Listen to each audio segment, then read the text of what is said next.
Fala aí pessoal, Rodrigo aqui trazendo para vocês mais um review de Ninjago e dessa vez vai ser um pouquinho diferente, pois vamos falar de Ninjago Lendas do Monastério de Spinjitzu. Uma série de 6 curtas que são canônicos e se passam cronologicamente entre a 9ª e a 10ª temporada. Então, vamos lá, né? Um tempo se passou após a derrota do Garmadon, né?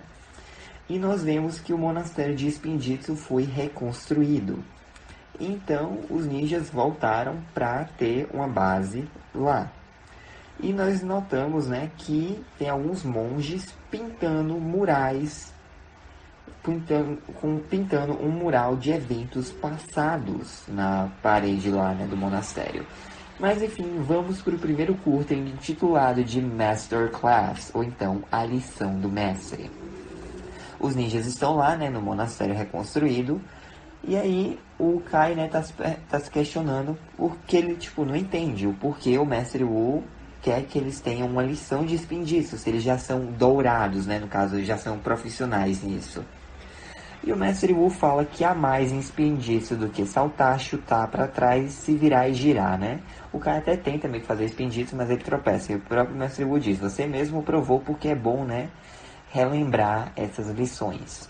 Então ele vai lá, os ninjas estão do lado de fora do monastério, lá no teste de equilíbrio, em umas rochas.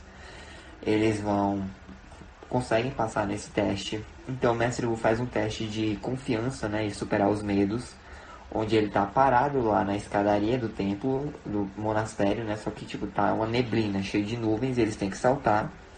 E não é para eles temerem o que eles não entendem. E aí eles saltam e conseguem, né, obviamente, porque é bem perto, então não tem como eles caírem, né. E aí a próxima lição é justamente focarem no seu adversário. E ele tá com um monte de frutas, né, ele começa a jogar na direção dos ninjas, eles usam os reflexos para cortar as frutas, né.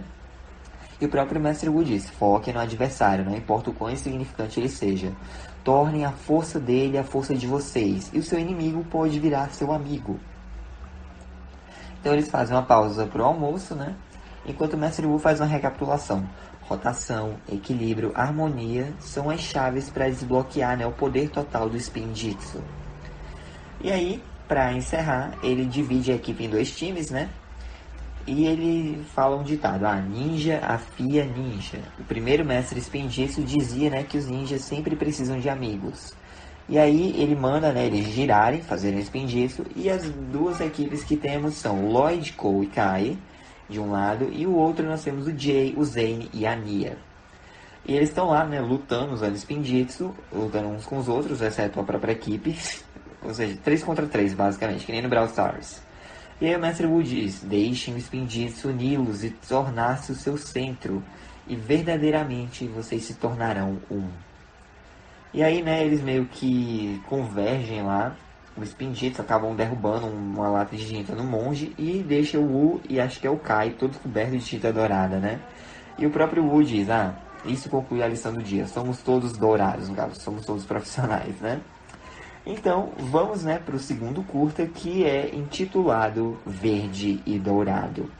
Está de noite, o Lloyd está lá dormindo, né, e ele tem um sonho, que ele está voando no Ultra Dragão, e ele tá tranquilo, quando o Ultra Dragão, né, a cabeça do fogo lá, no caso o Flame, nota que tem um incêndio numa vila, né, o Lloyd vai até lá, ele salta do Ultra Dragão, que eles vão dividir e conquistar, e ele usa os poderes de ninja dourado dele. Então, cronologicamente, esse flashback, né, esse sonho do Lloyd se passou entre a 2ª e a 3ª temporada.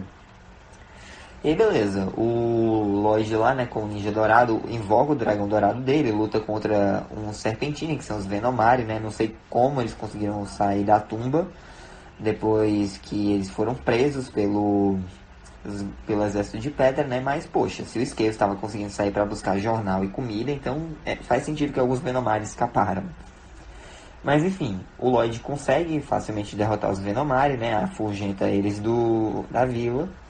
E ele vai voando, né? Até o Ultra Dragão, que está meio distraído. Ele vai saltar do Dragão Dourado para montar no Ultra Dragão, só que ele vai embora. Então o Lloyd invoca de novo o Dragão Dourado, né?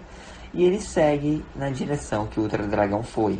ele chega, né, nas cavernas espirituais, que pra quem não lembra, o Mestre Wu, né, citou lá no terceiro episódio da primeira temporada, quando os dragões estavam doentes, precisavam trocar de escamas e tal, então eles iriam, né, para essas cavernas no leste, porque eles eram dragões adolescentes, então quando eles reaparecem, né, eles já são ultra dragão, então é bem bacana nós finalmente vermos, né, um negócio, tipo, puxando flashback mesmo.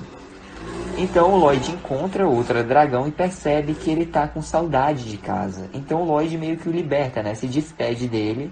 E nós vemos o Ultra Dragão abrindo lá um portal, né? E transitando entre os reinos. Então o sonho do Lloyd no presente mesmo muda.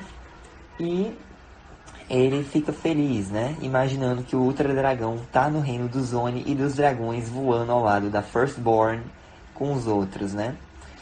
Embora a gente saiba que a felicidade provavelmente não durou muito tempo, porque o Barão de Ferro encontrou outro dragão, caçou e matou ele, usou para fazer os ossos, né, no trono, mas enfim.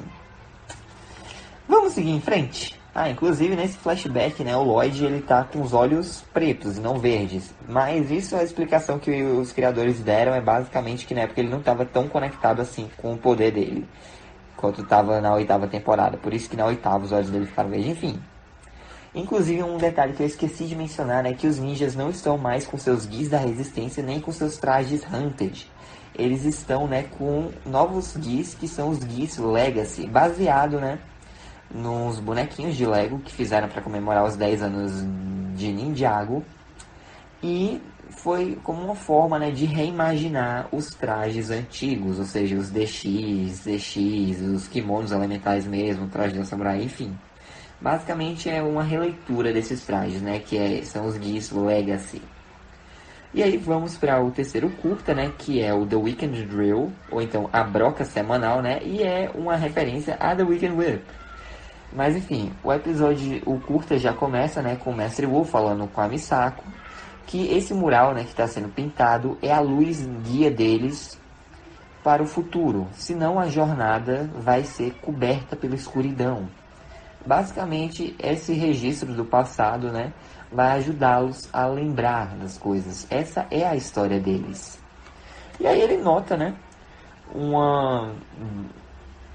tipo, a Earth Drill lá do Cole, né, tipo, ele olha para a pintura referente aos eventos da segunda temporada. Ele diz, isso não tem importância histórica, quem mandou colocar isso aí? Então nós temos um flashback, só que não é para a época da segunda temporada, é para depois da nona mesmo. Onde o Cole tá lá, né, no Earth Drill dele, ele liga comemorando, agradecendo a Nia por ter reconstruído, né, pra ele. E ele desliga, tá lá curtindo um som, quando recebe uma ligação do guarda Noble dizendo que tá com problemas em Cryptarium, pois o grandão se soltou. O Cole chega lá, né, e nós vemos que quem se soltou foi o guerreiro de pedra gigante. O Cole começa a lutar com ele lá na Earth Driller, né, e ele tá escutando The Wicked Whip no rádio. Só que durante a luta, uma cela acaba abrindo e quem sai de lá são o Kilo e a Ultraviolet. Então isso confirma que é sim após a temporada 9. Mais especificamente porque os filhos de Garmadon já foram presos de novo. Então, bem bacana isso, né?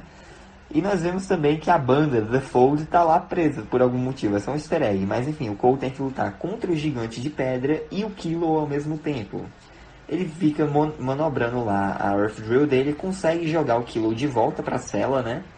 Perfura o chão, ele vai cavar para cima, só que o gigante consegue travar, né, a Earth Drill dele. Então o Cole mexe em algumas coisas lá e religa, fazendo com que o gigante fique girando e seja jogado de novo na cela. E aí beleza, fim do flashback, o Mestre Wu diz, olha, pensando bem, pode deixar aí, é só o Earth Driller, que mal pode fazer, não é mesmo? E aí nós vamos para o quarto curta, que se chama Motos Elementais, Elemental Rider, né?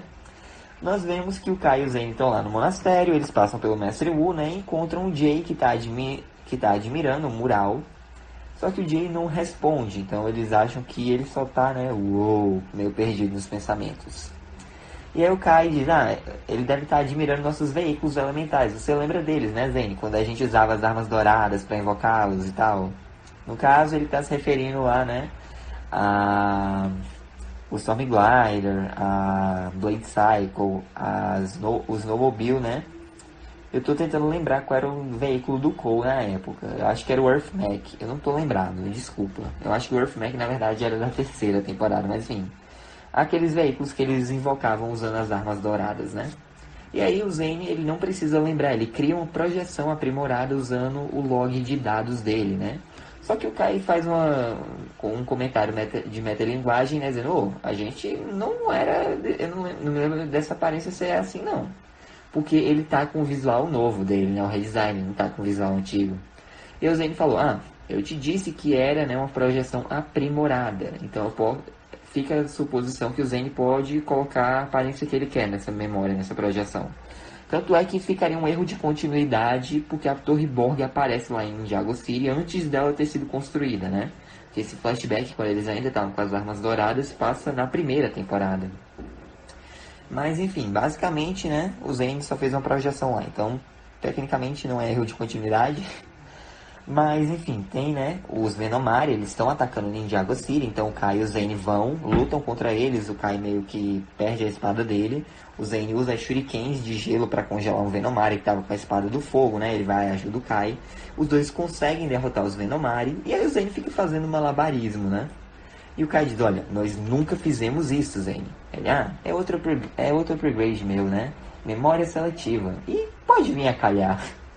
Eles chamam, né, o Jay pra comer, só que o Jay ainda tá lá, olhando assim, né? O Kai, tanto faz então. E aí nós vamos para o quinto curta intitulado Blue Lightning, ou então Raio Azul, né? E aí o Jay tá lá no monastério de Spinditzu, ele vê, né, que o Mestre Wu tá testemunhando o nascimento desse mural histórico, e aí o Jay aponta, né, pra pintura referente à primeira temporada e diz, você lembra do meu Storm Glider? Ele era tão maneiro, bastava agitar os meus nunchakus do raio. E aí, sim, as armas douradas, cada uma com o poder da criação, que foram forjadas pelo meu pai, o primeiro mestre Spinditzu nos picos dourados. E aí o Jay, né, tem um flashback lá da primeira temporada também. E é possível que esse flashback do Jay tenha acontecido ao mesmo tempo que o curto anterior, quando o Kai e o Zane estavam, né, observando o mural. O Jay estava lá fascinado e nem percebeu os amigos se aproximando. Basicamente o Jay estava no Storm Glider, foi avisado pelo Mestre Wu que tinha muitos serpentines atacando por aí. E o Pythor tinha sido avistado no deserto invadindo um caminhão de macarrão, invadindo vários caminhões de macarrão, né? Então o Jay vai até lá, e sim, são caminhões de macarrão da casa do Mestre Chen.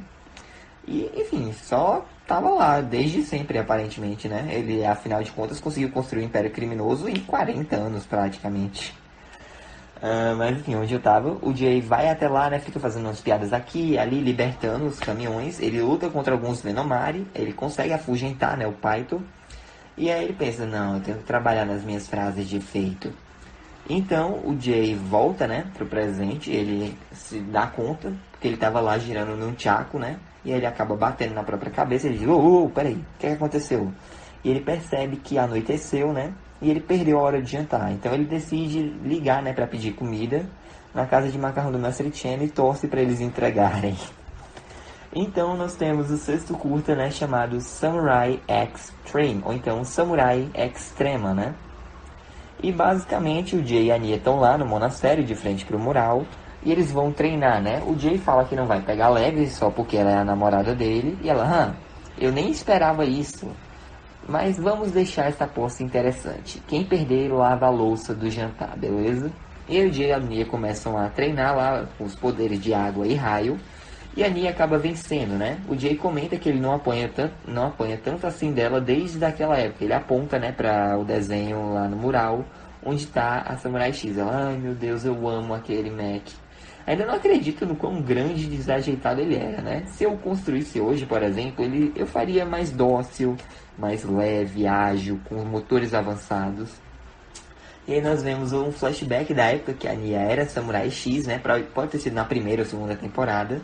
Eu acho que foi na primeira, que basicamente uma vila, né? Que é a mesma vila que a Anya salvou no começo da oitava temporada. Um detalhe bem bacana, né? E basicamente a vila estava sendo atacada por Skulkings. Então a Samurai X chegou, lutou contra os Skulkings, né? Deu tudo certo. De noite eles estavam celebrando. E aí o flashback acaba com o Jay e a Anya escutando o sino do jantar. E ela lembra, né, que a louça é do Jay. E assim se encerram os curtos. Mas é isso, gente. Foi divertido, nós vimos que o monastério foi reconstruído, né? Nós vimos alguns flashbacks, eventos do passado que a gente não tinha visto antes. Foi bacana explorar mais um pouco, rever algumas cenas, né? E é isso, gente. Eu vejo vocês na próxima com as reviews da 10ª temporada de Ninjago. Mas é isso, o vídeo fica por aqui. Espero que tenham gostado. Deixa um like, se inscreva no canal, ative o sininho para não perder nenhum vídeo novo. Fiquem com os corações, Jesus te ama. Um forte abraço e até a próxima. Tchau! Oh, I'm gonna do this on my own. No point in blaming you, you did not know. Oh, I thought you were the one for me. That's why I give you everything.